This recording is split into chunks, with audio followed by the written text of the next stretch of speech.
These 5 essential items are set to skyrocket in price. Here's what smart preppers are stocking up on now before it's too late.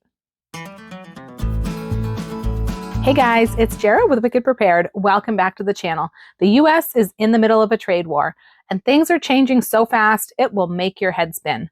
We don't know what to expect from one day to the next, but one thing we can be sure of is that prices are going to rise on essential items that we need to survive.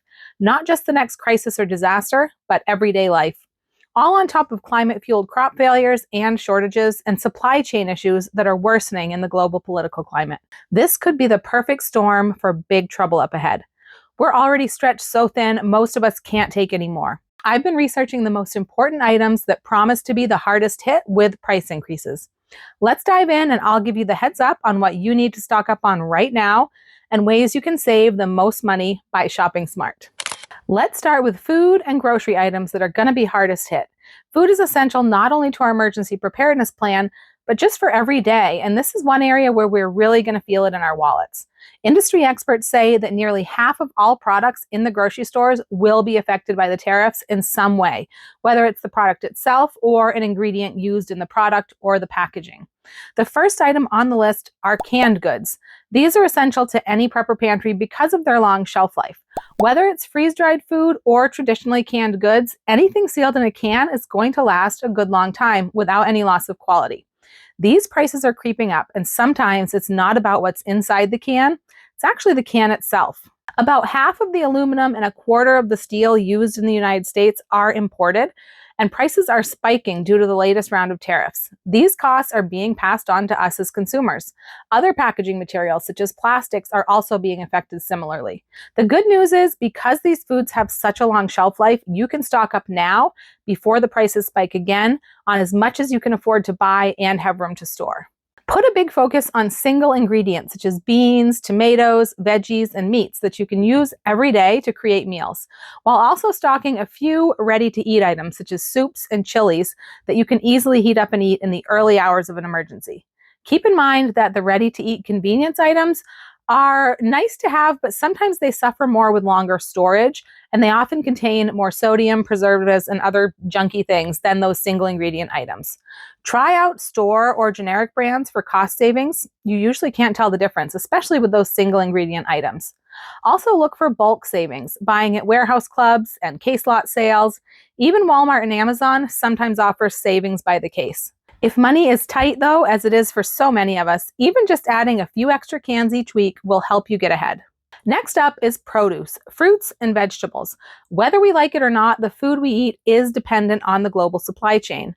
Many of the foods that make up part of our everyday diet couldn't be grown here in the US, at least not on the scale needed to feed the whole nation, largely because of the climate needs of those crops. Well over half of all the fruits we eat and more than a third of vegetables are imported.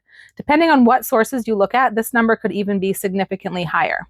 Without these imported foods, our diets would be very different. We wouldn't have many of the foods that we take for granted. For somebody like me, for instance, living in the north, I would never have a banana, a mango, or a citrus fruit, to name a few. Even something as simple as berries would be a rare treat.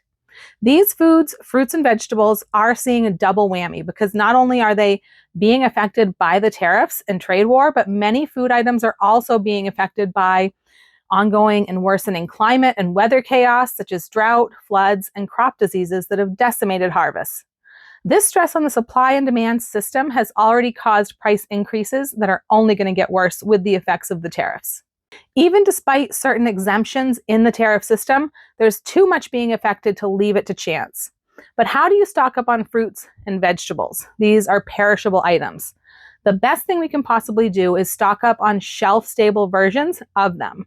I'm going to let you in on a little-known secret in just a few minutes that might change your mindset about shelf-stable versus fresh produce, and it just might blow your mind because I know it did mine. But first, what shelf-stable produce items should we be stocking up on right now? We can get some basic items in our typical canned fruits and veggies, things like peas, corn, green beans, pears, all those types of things. But if you want to really broaden your horizon when it comes to shelf-stable produce and have a healthier, more complete pantry, you need to look at freeze-dried options. Freeze-dried and freeze-drying are probably something that you've heard a lot about lately. And there's good reasons why freeze-dried foods have become so popular in recent years. I like to say freeze-dried food is the gold standard when it comes to food storage. Here's why. One, it has a drastically longer shelf life. Freeze-dried food blows any other food out of the water with its 25 plus year shelf life for most items. Not only that, but it remains shelf stable when it's opened, and it can last a year or more on the shelf after you open the package. You can't say that about traditionally canned items. Once those are opened, they need to be refrigerated right away, which can be an issue in an emergency, and they still need to be used up within a few days. Second, freeze-dried food is nutritionally superior. The freeze-drying process is gentle and it doesn't destroy nutrients like canning and dehydrating do. So the food still has all the nutrients that it did when it was freshly picked. But here's the mind-blowing part. Think about that global supply chain.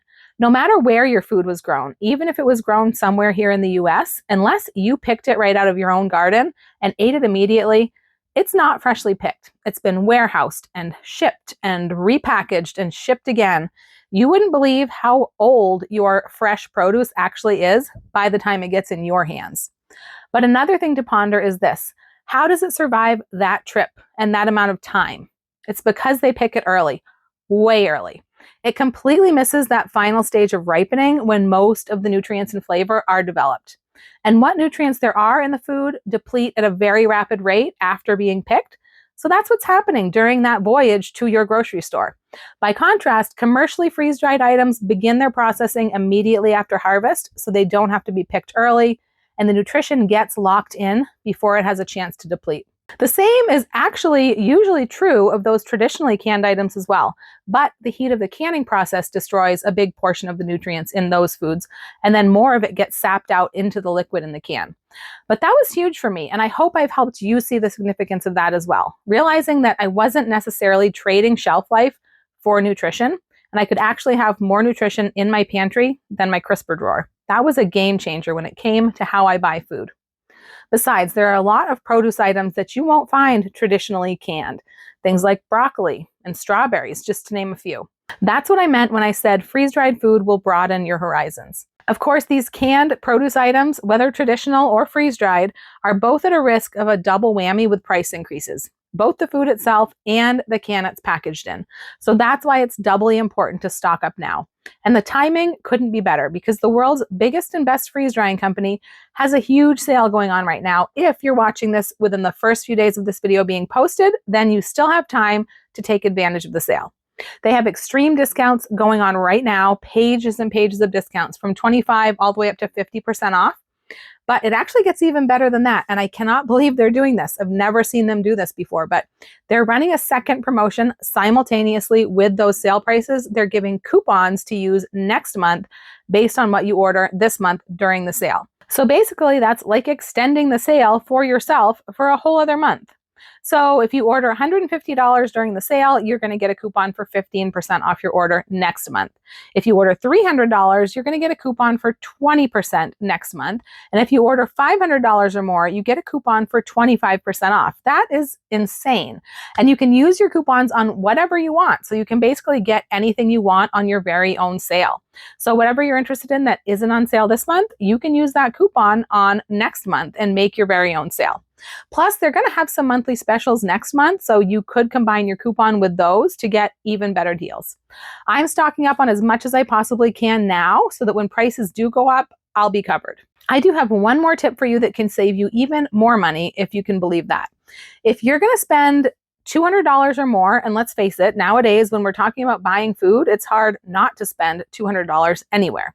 But if you think you might spend $200, look for the link down below to become a consultant because that costs $40. And as soon as you do that, you get 20% in free credit back on all your food orders for the next 3+ months and then 10% after that. So say you do that and then you spend $200 in food.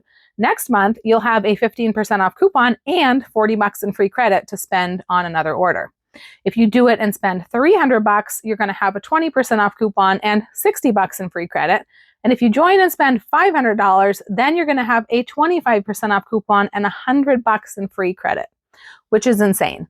I'm not much of a math person, but that's a really good deal, and it would put you and your pantry in a really good place. So if the sale is still going on, I highly recommend following the link below and at least taking advantage of the sale prices and the coupon offer. But really, becoming a consultant for the free credit is a no-brainer for me. If you are watching this video later and you missed out on the sale, we do have a text alert system that a lot of people use to stay up to date on sales and coupons so they don't miss anything. I will put that down below, how you can join that for the future. Next up is spices and oils. Even though these may seem insignificant, they are big players in any prepper pantry. Spices are important for avoiding food fatigue and creating flavorful and varied meals from all of our other prepper pantry staples.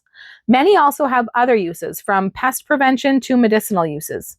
Oils are a staple food with many culinary applications that also provide a concentrated source of calories and necessary fats in an emergency diet. Many spices, as well as some of the more desirable oils, such as olive oil, are largely imported, and they're going to be affected by tariffs. The good news is, with items like these, a little goes a long way, so you don't need a huge stockpile to ride the storm ahead. In fact, you don't want to overdo it with these items and risk your oils turning rancid or your spices losing their flavor potency. Stock up on a little extra now. You can help them last longer by looking for opaque containers like metal tins or dark colored glass containers. Store them in a dark, cool place until you're ready to open them, and then decant a small amount from the bulk containers. For the best prices, look for bulk containers and generic brands at stores like Walmart and Amazon, as well as warehouse clubs. You can sometimes even find good deals at health food stores with bulk bins where you can fill your own containers as well. Keep an eye out for an upcoming video coming soon about the best spices for preppers to store and why. Beyond the grocery shelves, the next major area of concern is pharmaceuticals. This is a crucial part of preparedness that is so important to have covered, but unfortunately, I believe it's one of the areas that people are most likely to overlook or put off. And now the stakes are about to get even higher. The United States gets about 80 to 90% of its drugs and drug ingredients from overseas, especially places like China. We've already been experiencing issues with shortages for the last several years. I've even seen people in my own circle that were unable to get one of their prescription medications when they needed it. At any given time over the last few years, there are hundreds of active drug shortages. And now with the threat of tariffs on pharmaceuticals, it's likely that prices are going to rise and the supply is going to be even more precarious. It's very important to have this covered in your preps. This is one area where your life could literally depend on it. What can you do? Give your medical preparedness a once-over and identify holes that you need to fill. Over-the-counter meds such as pain relievers and allergy meds are inexpensive and they keep their potency for a good long time if they're stored properly. So stock up on those now to save money in the future. And while they are good to have, over-the-counter meds like these are mainly symptom relievers. They aren't going to actually be what you need to save your life when it comes down to the wire. The heavy hitters are going to be your antibiotics and daily medications that you rely on to keep you healthy, and in some cases to keep you alive. This is an area that's very heavily regulated. So in the past, it was really difficult to achieve any level of preparedness in this area. People have resorted to drugs meant for pets or livestock. While that is certainly better than nothing, fortunately, there's better options available today. Start by talking to your doctor and looking at your insurance. See if your insurance allows for a 90-day supply of your daily meds. They might also permit a vacation or travel supply that you can use to extend your on-hand medication. See if you can refill your prescription a few days early each time to build up a little bit of a surplus to have on hand. Check out a reputable company to get an emergency supply of antibiotics and other emergency meds like EpiPens to have on hand. There are several companies out there who can do this for you legitimately with legitimate prescriptions through real doctors for real medications intended for humans and tailored for your needs, allergies, etc. Oftentimes, these companies can also help with a year's supply of your daily medications as well. You can rotate these medications with your regular prescription to ensure that nothing gets old and nothing gets wasted. Even with the emergency antibiotics, for instance, if your doctor prescribes you an antibiotic for something, you use the antibiotic from your emergency kit and fill a new prescription to replace it, keeping your supply fresh. These emergency medical supplies can come in handy for many more reasons, such as travel, like camping trips and other excursions. They can be a godsend for people who suffer with repeat infections like UTIs and things like that. So consider looking into these items before the tariffs hit and the prices go up. Or even worse, you face the unavailability of a necessary medication. You can usually get a kit for each person in your household, and they even have kits tailored to children. You can usually get a new kit each year as well. Even though you can expect the medications to last far longer than a year, a true long-term SHTF situation could very well leave us needing more than just one round of medications. Some companies will even allow you to get extra kits for yourself if you can verify that you need one for, say, your workplace or travel, for instance. I'll put links down below to a few of the companies that we have personally worked with and can vouch for. The final item on my list is electronics, and I'm using this term to encompass a wide variety of things that are basic necessities that every prepared household should have. Things like batteries and battery chargers, generators, both solar and fuel powered, solar panels, emergency radios, flashlights, and lanterns. We well know that many of these items are imported from China and other places like that are going to be hard hit by the trade war.